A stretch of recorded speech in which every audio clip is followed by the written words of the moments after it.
s'appelait le docteur Ellsworth Wareham. Il était chirurgien cardio-thoracique à Loma Linda, en Californie. Il a pratiqué des opérations à cœur ouvert, bien après ses 90 ans. Il a pris sa retraite à 95 ans et s'est éteint à 104 ans. Il n'avait ni cancer, ni maladie cardiaque, ni démence. Lorsque les journalistes lui ont demandé quel était son secret, il n'a pas mentionné de compléments alimentaires, de protocole de détoxification ou d'intervention coûteuse. Il a montré sa cuisine, et plus particulièrement la marmite de haricots qu'il cuisinait tous les jours depuis 50 ans.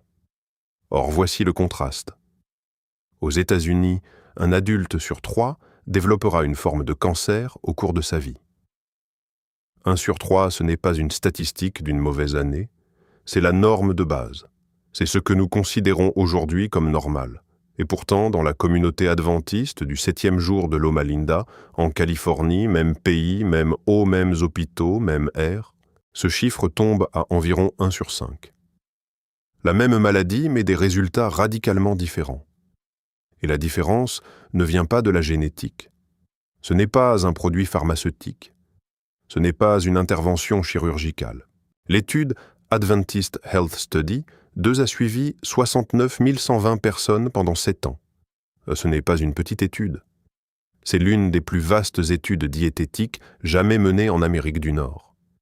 Et elle a révélé que les adventistes végétariens présentaient une incidence de tous les cancers confondus inférieure de 16% à celle de leurs homologues américains.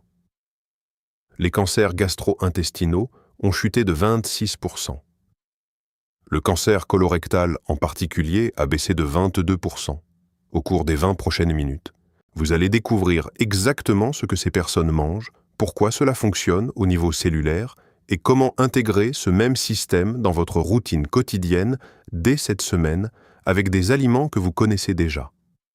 Et à la fin, je vous révélerai l'ingrédient que presque aucun diététicien n'évoque dans cette conversation, celui que les habitants de Loma Linda utilisent depuis des décennies sans l'appeler un protocole.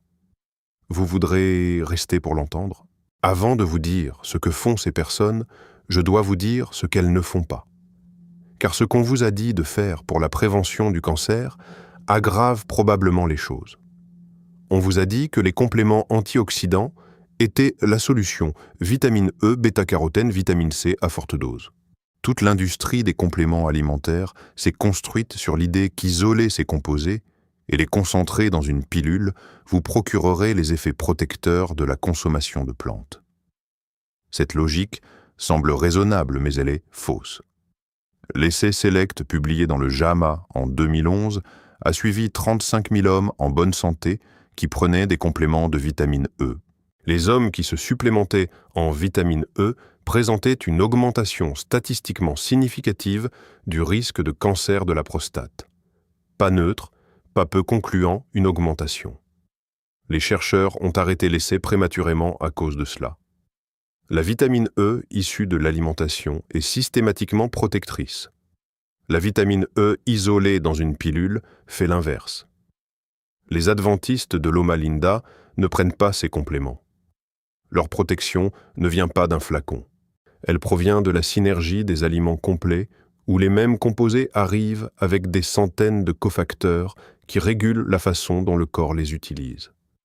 Ce n'est pas du folklore ancien, c'est de la biochimie documentée. Voici donc le véritable mécanisme. Et c'est ce dont il sera question dans les 20 prochaines minutes. Le cancer ne commence pas par de la malchance. Il commence par des dommages cellulaires, plus précisément des dommages à l'ADN causés par les radicaux libres, l'inflammation chronique et un microbiome intestinal perturbé. Ces 3 voies sont celles que le régime de Loma Linda bloque systématiquement. Et l'aliment au centre de ce système n'est pas exotique. Il n'est pas cher. Vous l'avez vu dans toutes les épiceries toute votre vie. C'est juste que vous n'en avez pas mangé tous les jours. Nous allons examiner cela en 3 niveaux, la fondation qui était la plus accessible, l'amplificateur, où la plupart des gens commettaient une erreur critique, et le 3e niveau, celui qui a surpris même les chercheurs que j'aborderai dans la seconde moitié de cette vidéo.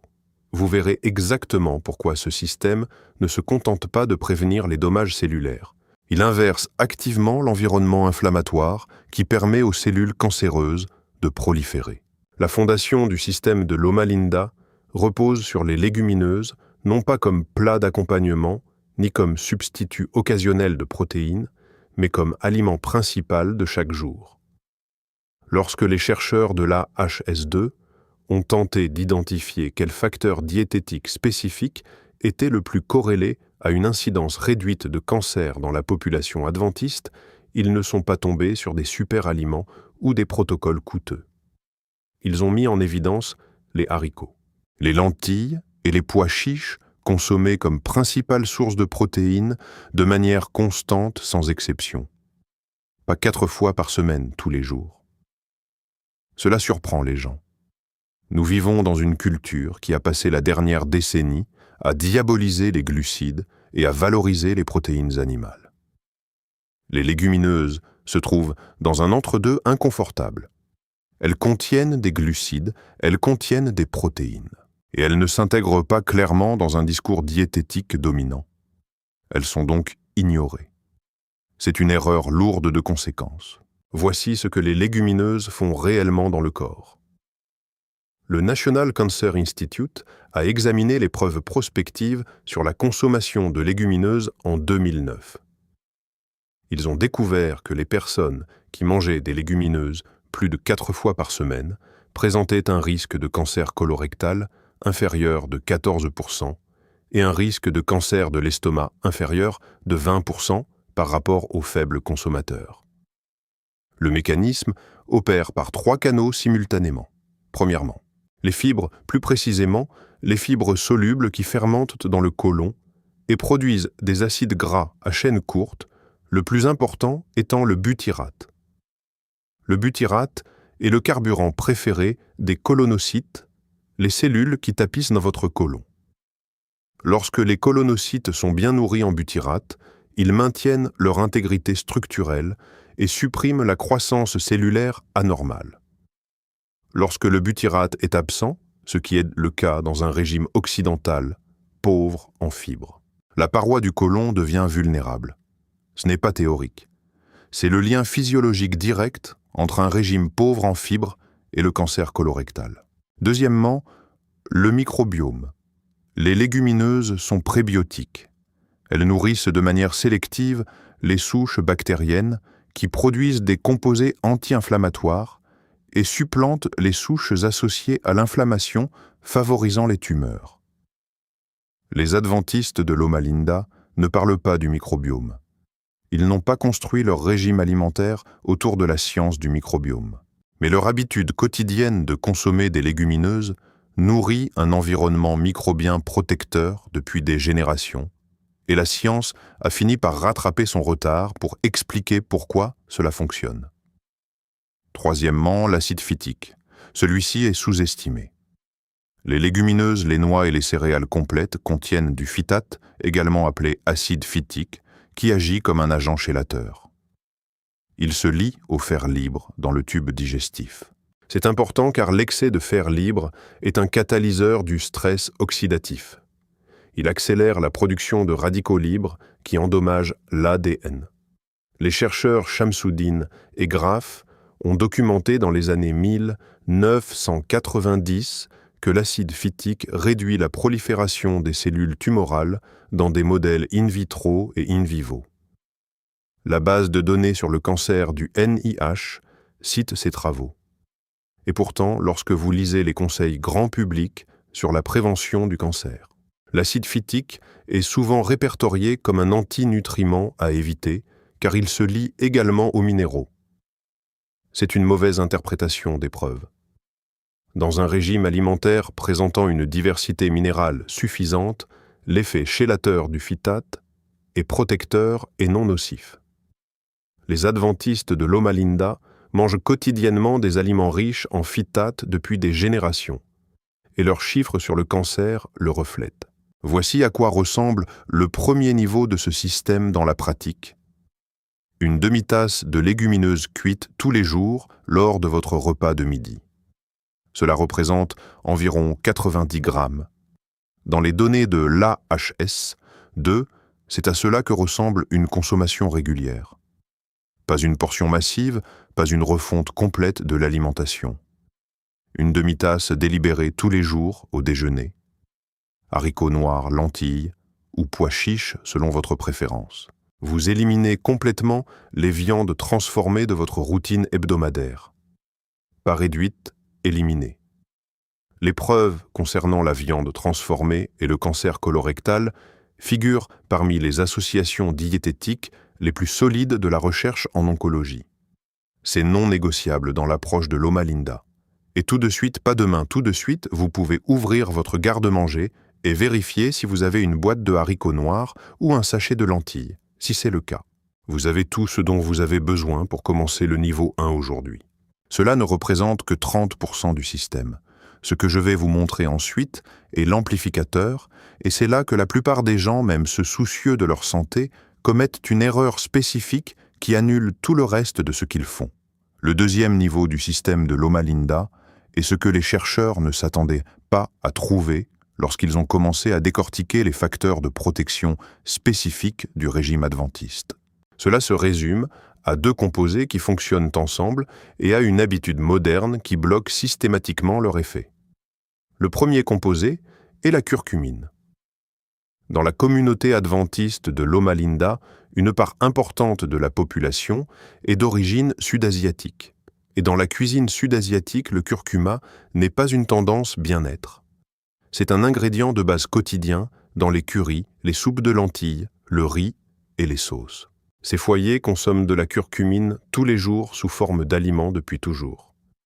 En 2007, Bharat Agarwal et son équipe du MD, Anderson Cancer Center, ont publié un article de référence dans l'APS Journal, documentant le mécanisme moléculaire de l'activité anticancéreuse de la curcumine. La curcumine inhibe le NF-kappa-B, facteur nucléaire kappa-B, qui est le principal facteur de transcription activant les gènes liés à l'inflammation et à la prolifération des cellules cancéreuses. Lorsque le NF-kappa-B est activé de manière chronique, ce qui est le cas chez les personnes ayant un régime occidental pro-inflammatoire, il crée essentiellement l'environnement moléculaire dans lequel les cellules cancéreuses se développent, se divisent et résistent à la mort cellulaire.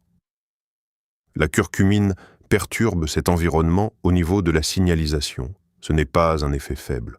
L'équipe d'Agarwal avait passé des années à documenter l'action de la curcumine sur de multiples lignées cellulaires cancéreuses. Le défi, ont noté, les chercheurs, était la biodisponibilité. La curcumine, issue du curcuma, a à elle seule une faible absorption dans l'intestin. C'est là qu'intervient le deuxième composé. La pipérine présente dans le poivre noir augmente la biodisponibilité de la curcumine d'environ 2000%. Ce n'est pas une erreur d'impression. La combinaison du curcuma et du poivre noir n'est pas une invention d'influenceurs bien-être. C'est une synergie biochimiquement documentée sur laquelle la cuisine sud-asiatique est tombée des siècles avant que quiconque n'en comprenne le mécanisme. Ajouter un quart de cuillère à café de curcuma et une pincée de poivre noir à n'importe quel plat chaud est la façon d'obtenir la dose protectrice documentée. Le deuxième élément du niveau 2 est l'ail. L'allicine, le composé actif de l'ail, est un modulateur documenté du microbiome intestinal. Plus précisément, elle favorise la croissance des souches de Lactobacillus et de Bifidobacterium, tout en supprimant les bactéries pathogènes. Elle possède également des propriétés anti-inflammatoires directes qui complètent ce que font les légumineuses via la voie du butyrate. Les foyers de Loma Linda utilisent l'ail de manière constante, non pas comme un accent de saveur, mais comme un ingrédient fonctionnel quotidien. Cru ou légèrement cuit 4 fois ou plus par semaine, c'est là que se situe l'épreuve. Maintenant, voici le piège moderne. Et c'est là que les personnes soucieuses de leur santé dans la cinquantaine et la soixantaine se trompent. Si vous prenez actuellement des compléments antioxydants isolés, vitamine E, bêta-carotène, à forte dose ou gélules de vitamine C concentrée, vous contrecarrez peut-être activement ce que font les composés alimentaires des niveaux 1 et 2. Les données de l'essai SELECT c'était clair sur la vitamine E. La supplémentation en bêta-carotène a été associée à un risque accru de cancer du poumon chez les fumeurs dans l'essai CARET. Ce ne sont pas des découvertes marginales, ce sont des essais contrôlés majeurs. La raison pour laquelle les antioxydants isolés se comportent différemment des antioxydants d'origine alimentaire est que dans les aliments complets, ces composés arrivent intégrés dans une matrice de cofacteurs polyphénols, caroténoïdes, fibres, phytates, qui régulent collectivement la quantité d'activité antioxydante que le corps déploie où et quand. Lorsque vous isolez un composé et l'administrez à une dose pharmaceutique, vous supprimez tout ce contexte réglementaire. Le corps ne sait pas comment l'utiliser de la même manière. Les adventistes ne se supplémentent pas, ils mangent. Ainsi, le niveau 2 en pratique ressemble à ceci: vous alternez entre 3 légumineuses tout au long de la semaine lentille. Pois chiches et haricots noirs, ce qui élargit le spectre des fibres prébiotiques et des composés de phytates que vous consommez. Vous ajoutez du curcuma et du poivre noir à chaque plat chaud que vous cuisinez. Vous incorporez de l'ail cru ou légèrement sauté pas frit au point de brunir 4 fois par semaine. Et si vous prenez actuellement des compléments antioxydants isolés, vous arrêtez. Vous comprenez maintenant 60% de ce système. Ce qui vient ensuite est le niveau que même les personnes qui connaissent les recherches sur Loma Linda ont tendance à manquer. C'est celui qui a surpris les chercheurs et c'est celui qui boucle les boucles que j'ai ouvertes au début de cette vidéo. Le troisième niveau est celui où le système de Loma Linda devient bien plus qu'une collection de bons aliments. Il devient un protocole biologique complet. Revenez aux données de l'AHS2 sur le cancer du sein. Les femmes adventistes végétariennes de Loma Linda présentaient un risque de cancer du sein inférieur de 34% par rapport aux femmes non adventistes du même âge en Californie. Même état, même démographie, 34% de moins.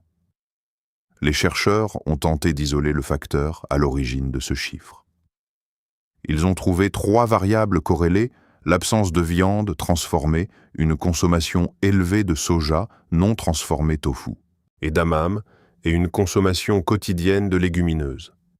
Mais la variable présentant la corrélation la plus constante à travers de multiples modèles statistiques était la combinaison des 3 le système et non un élément isolé. C'est l'idée que la plupart des gens manquent. Ils lisent un gros titre sur le soja et le cancer, ou ils lisent un gros titre sur les haricots et le cancer, et ils ajoutent une chose à leur alimentation tout en laissant tout le reste inchangé. Ce n'est pas le protocole de Loma Linda. Le protocole de Loma Linda est un système où chaque élément amplifie les autres.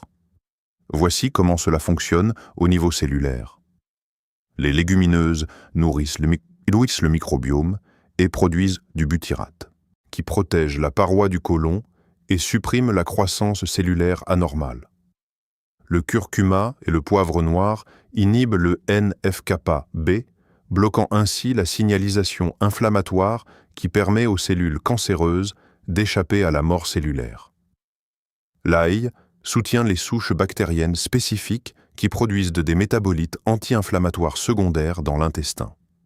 Le soja non transformé fournit des isoflavones, des œstrogènes végétaux qui modulent l'activité des récepteurs aux œstrogènes et réduisent la stimulation hormonale du tissu mammaire.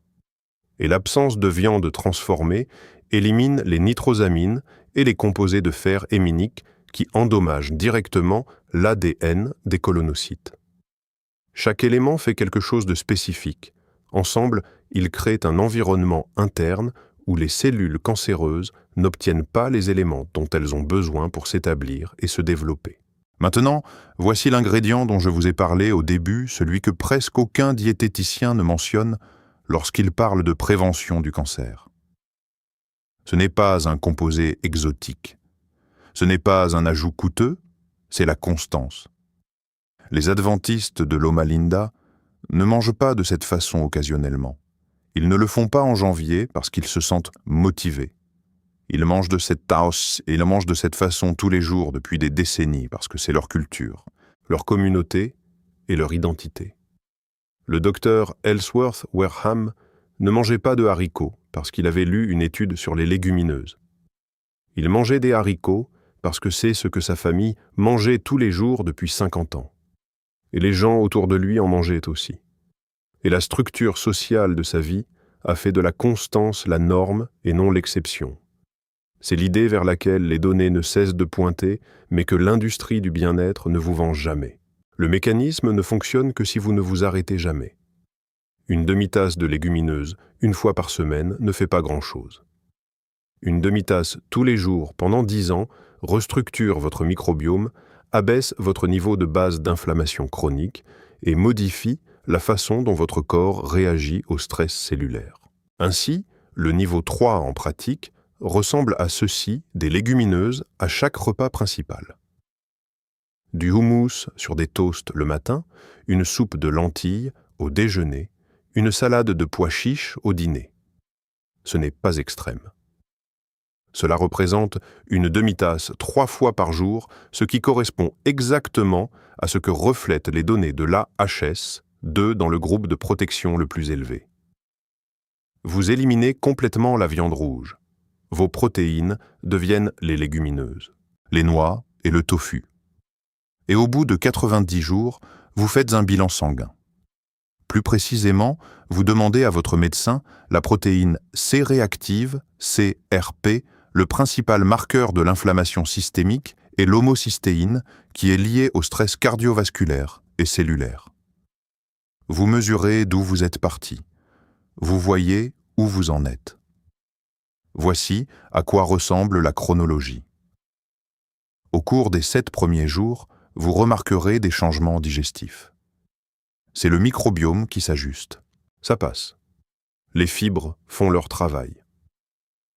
Au cours des 30 premiers jours, la plupart des gens signalent une réduction des ballonnements, une meilleure stabilité énergétique et, dans certains cas, une réduction de l'inflammation articulaire. À 90 jours, les données sur la CRP, issues des études d'intervention diététique, montrent systématiquement des réductions mesurables des marqueurs inflammatoires chez les personnes qui ont fait cette transition depuis un régime occidental standard. Ce n'est pas subjectif. C'est un chiffre sur un rapport de laboratoire. Et c'est pourquoi le mécanisme inverse le processus. Vous ne combattez pas le cancer de manière réactive. Vous supprimez les conditions qui lui permettent de s'établir en premier lieu. L'inflammation est l'environnement dont le cancer a besoin. Vous changez l'environnement. Rassemblons tout cela. On vous a dit que la prévention du cancer passait par les compléments, les dépistages et la chance. C'est l'inverse. Les adventistes de Loma Linda ont le régime de longévité le plus étudié de manière exhaustive en Amérique du Nord. Et les données disent à eux quelque chose de simple. Les personnes qui mangent d'autant des légumineuses tous les jours, qui utilisent le curcuma et le poivre noir comme aliments de base quotidien, qui mangent de l'ail de manière constante, qui évitent complètement la viande transformée et qui ne remplacent pas la nourriture par des compléments, ces personnes développent un cancer à des taux considérablement inférieurs à ceux du reste d'entre nous. Ce que nous faisons en Occident, c'est l'inverse. Nous mangeons de la viande transformée plusieurs fois par semaine. Nous mangeons des légumineuses, peut-être 1 ou 2 fois par mois. Nous prenons des compléments antioxydants au lieu de manger des plantes entières. Nous traitons les aliments anti-inflammatoires comme des ajouts occasionnels plutôt que comme des bases quotidiennes. Et ensuite, nous nous demandons pourquoi nos taux de cancer sont ce qu'ils sont. Le système de Loma Linda comporte 3 niveaux. Niveau 1, une demi-tasse de légumineuses, tous les jours, au déjeuner du curcuma et du poivre noir sur chaque plat chaud, et la viande transformée complètement éliminée de votre routine. Niveau 2, alterner entre les lentilles, les pois chiches et les haricots noirs tout au long de la semaine. Ajoutez de l'ail 4 fois par semaine et arrêtez les compléments antioxydants isolés. Niveau 3, des légumineuses à chaque repas principal. La viande rouge, éliminez les protéines reconstruites autour des plantes et un bilan sanguin à 90 jours pour mesurer ce qui a changé. Voici la seule chose que vous pouvez faire aujourd'hui. Ouvrez votre garde-manger. Trouvez une boîte de haricots noirs ou un sachet de lentilles. Cuisinez-les ce soir. Ajoutez un quart de cuillère à café de curcuma et une pincée de poivre noir. C'est tout. C'est le niveau un jour 1. C'est là que le docteur Wareham a commencé. 50 ans avant que quiconque n'appelle cela un protocole. Si cette histoire change votre façon de voir les ingrédients simples de votre garde-manger, veuillez vous abonner et aimer cette vidéo. Nous exhumons les secrets de santé et l'histoire qui ont été trop longtemps négligés. Commencez à planter les graines de votre santé future dès aujourd'hui.